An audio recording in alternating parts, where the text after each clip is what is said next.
Well, welcome back, everybody. Is Angela Rayner going to be the next Prime Minister? What I thought we'd do is look at Angela Rayner's chart and see what it says. And it was a lot more interesting than I thought it was going to be. And I saw a lot of her personality and her life experience shining through the chart. Plus, we see some interesting transits. So, will Keir implode? Now, we know we've got the lingering story of the 3 mystery attacks by these 2 Ukrainians and a Romanian on his property, on his former cars. And people are saying, well, how on earth did these people who've got profiles that make them look like masseuses and fashionistas and things like that, how are they tied up with Starmer? People saying it's Russia, maybe it's Ukraine. No, I don't know. It's very hard to see those guys as some sort of, I don't know, Blackwater operatives or so SBU or KGB or whatever it's called now.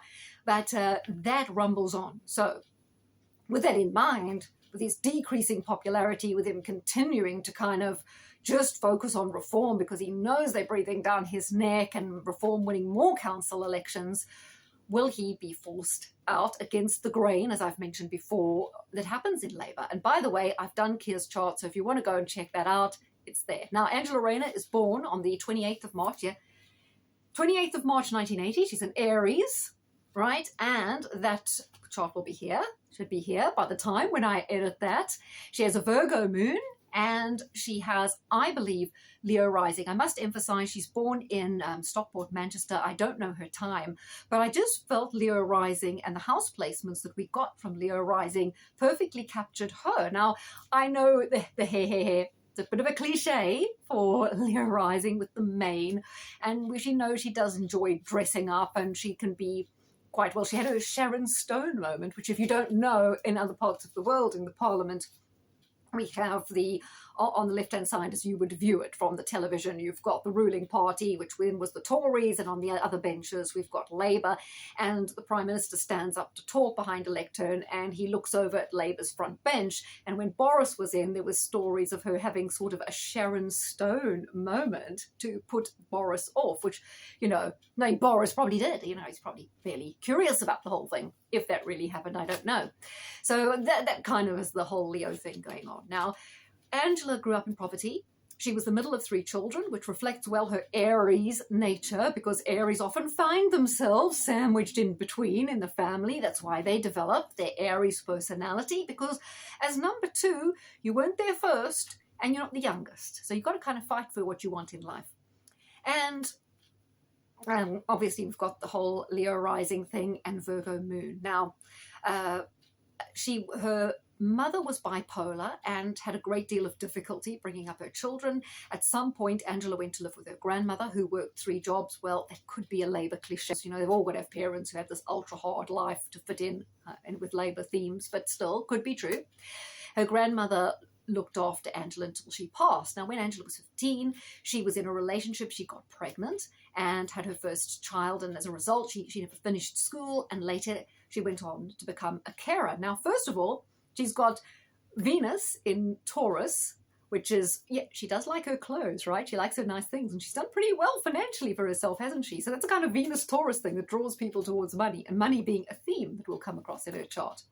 But Venus opposite Uranus does show the kind of sudden relationship and multiple relationships, because I don't know if she's married all her partners, but she's had at least 2 marriages and 3 significant relationships, which is also very Venus opposite Uranus, this kind of changing of partners, having early love, possibly this sort of like not possibly, but early pregnancy. And we also see Uranus surprises, something that throws your life into turmoil on the cusp of her 5th child of children. So that kind of fits in the theme of a sudden pregnancy, a surprise pregnancy, an unplanned pregnancy. And yet she says it was a blessing in disguise, because on the estate where she lived, there was lots of drugs and crime. And she said because she had to focus on growing up and looking after the baby, it brought her attention to this young person in her life and took her away from all the bad stuff. And that's how she grew into the person she is today. She does mention that Gordon Brown and Tony Blair's policies were immensely beneficial to her as a very young mother. Now, her moon in Virgo is incredibly interesting to me, because she pursued this career in care. She did take some sort of qualification in care, and she learned sign language. Now, Venus moon are drawn to service. They are very helpful. They're quite good with medical things. And so they're drawn to these sort of scenarios where you dedicate your life to helping others in a kind of medical way or in a care way. Also, Aries. Aries is one of the signs that really get on well with old people and very young people and also frail people. And Aries don't mind fulfilling those roles that a carer would have to do. They're quite adept at it. They find fulfillment in it and they're very competent in it. So what with being an Aries and having this Virgo moon, you can see why the care career was ideally suited. And she's actually very good at it. Caring, very competent at it. Now, not only is her moon in Virgo, it's conjunct Jupiter. Now, with moon in Virgo, the child often has to be the parent. And I felt she had to grow up soon, assume responsibility, take care of her mother because of her mother's bipolar and the various problems. And so I think her instinct to care for others, to put herself second and to be service-orientated and quite self-sacrificing came from her experience in her family. Now, the Virgo moon also depicts a mother who was perhaps very anxious and neurotic, and being conjunct Jupiter really does indicate extreme emotions, the highs and lows people with bipolar get, and it shows that Angela's own world was impacted. Her own emotional state was dramatically impacted by her mother's swings from here to there, and she kind of learned to deal with it by keeping her own emotions pretty contained and bottled up. So I think that really does tell us an awful lot about her character and you know, the formative years and how she sort of toughed it out and that early experience she had. And then looking after her own child, Virgo moon, very good with children. She adapted that role very well. Again, being Aries and Virgo moon, she took it on the nose, made the most out of it, didn't kind of overthink of it and ran with it. So, you know, and this has really formed her character, which is to basically get on with things. But she has got Mars conjunct the North Node in Leo. Yeah, so that is drawing her all this time to power. Mars in Leo is a great desire to lead. There's a very bossy, very self-confident side to Mars in Leo. It's super competitive, which you need in politics. And Mars on the North Node shows that her life direction would involve assuming a powerful role. And being in Leo, it's somewhat uncompromising as well. And it's very interesting that her Mercury is in Pisces, right? And it's roughly opposite the moon. But we also have her South Node in Pisces. So a South Node, let's put it this way, her South Node, more importantly, is in the 8th house, and her North Node and Mars, Jupiter, and Moon all in the 2nd house of money. And so the South Node in Pisces and Mercury in Pisces in the 8th house says to me that her background obviously depicts her background of poverty, of being a victim, of being at the bottom of society and not having money. But it seems her destiny was to turn that 180.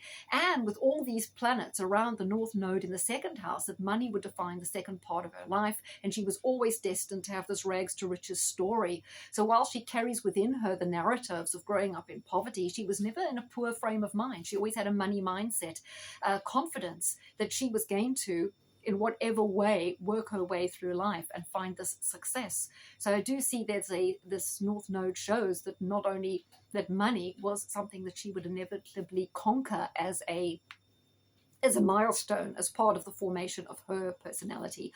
2nd house planets again emphasize what I said with Virgo moon. She's very grounded. She's quite sensible and pragmatic in many ways. And that's why, I mean, she has had scandals. Mercury in Pisces in the 8th, some money scandals with Lord Ashcroft accusing her of not paying properly or selling her council house properly and that sort of thing. But I mean, all MPs seem to fall foul of these pitfalls, don't they? Yeah, so I can see we're getting to the end of the 10 minutes. I'll try and patch these together for those of you who do not like the separate ones, but I can only film on this format for 10 minutes at a time. So we'll come back for part 2, looking at transits, progressions for next year for Angela.